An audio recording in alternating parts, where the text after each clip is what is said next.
બહુચરાજી તાલુકાના દેલપુરા ગામના 7 બાળકોને ફૂડ પોઈઝનિંગ થયું છે। પ્રાથમિક શાળામાં અજ્ઞાત વૃક્ષના ફળ ખાવાના કારણે ફૂડ પોઈઝનિંગની ઘટના ઘટી છે। તમામ 7 બાળકોને બહુચરાજી સિવિલ હોસ્પિટલ લવાયા હતા। ત્યારબાદ બાળકોને મહેસાણા સિવિલ હોસ્પિટલ રેફર કરાયા છે। બાળકોના પરિવારજનોનો શાળા સ્ટાફ પ્રત્યે રોષ। આ પ્રકારના તમામ વૃક્ષો શાળા સંકુલમાંથી હટાવી દેવા માટે પણ રજૂઆત કરાશે।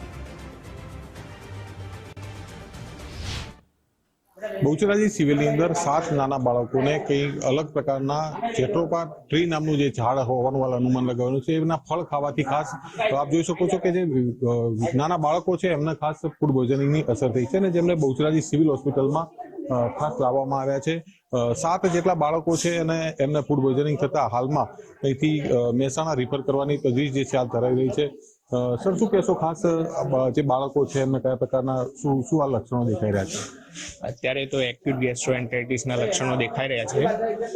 નોઝિયા, વોમિટિંગ, ડાયરિયા તો નથી અમુકના, પણ એબ્ડોમિનલ પેઇન ને એ બધું છે। અમે પ્રાથમિક સારવાર આપી છે અને અહીંયાના ડોક્ટર મિલવ પટેલ જે સુપ્રિન્ટેન્ડન્ટ છે CHC ના, એમને બી બોલાવી લીધા અને બધા CHC સ્ટાફે ભેગા મળીને પ્રાથમિક સારવાર આપી અને હાયર સેન્ટર રિફર કર્યું છે।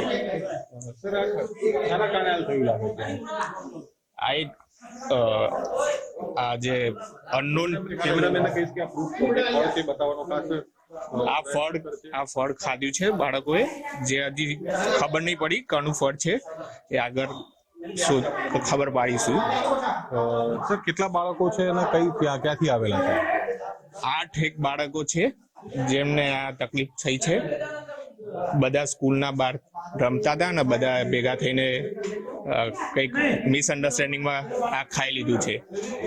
આપણી સાથે જે આપ જોઈ શકો છો કે જે બાળકો છે મોટી સંખ્યામાં સ્કૂલમાં રમતા કહી શકાય કે સ્કૂલની અંદર જે ઝાડ હતું એના જે ફળ છે આપ જોઈ શકો છો, કેમેરામેનને કહીશ કે એ ઝાડમાંથી જે ફળ છે ખાવાથી આ થયું છે। આપણી સાથે સ્થાનિક જે છે એના વાલી છે, એમની સાથે વાત કરીશું। વડીલ, શું કહેશો કે ક્યાંથી આવે છો અને શું તકલીફ થઈ છે? દેલપુરાથી અહીંયા સ્કૂલમાં ઝાડ હોવાથી છોકરાને ગાધરે બેહોશી હાલતમાં અત્યારે પડ્યા। શું કહેશો? શાળાની બેદરકારી કહેવાય? શાળાની બેદરકારી તો કહેવાય જ ને। સ્કૂલનો દરવાજો ખુલ્લો હોય ત્યારે જ છોકરું અંદર જાય ને। શું કહેશો વડીલ, શાળાની બેદરકારી? મારા કહેવાય સ્કૂલમાં આવું ઝાડ વાવવું જ ના જોઈએ, કોઈ ઝેરી તત્વ જેવું ઝાડ। કેટલા બાળકો આ રીતે ગાતેલું છે? બાળકો તો અત્યારે 7-8 છે, બીજા હજી રિક્ષામાં આવે, હજી 3 ગામમાં હજી આવે।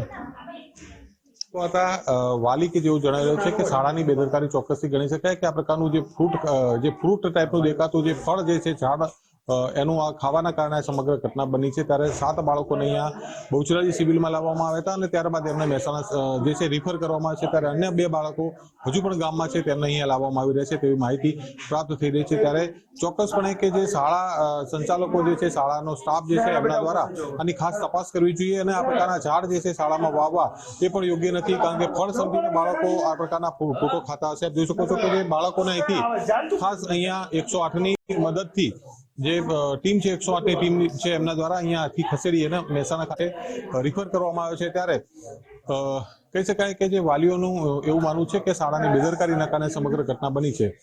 ખાસ જે છે હાલ 7ની તબિયત જે છે સ્થિર દેખાય છે। બાળકની થોડી તકલીફ જે છે વધુ દેખાતા તમામ બાળકોને અહીંથી મહેસાણા રિફર કર્યા છે। કેમેરામેન શ્રી જોશી સાથે મુકેશ જોશી, ગુજરાત ફર્સ્ટ, બહુચરાજી।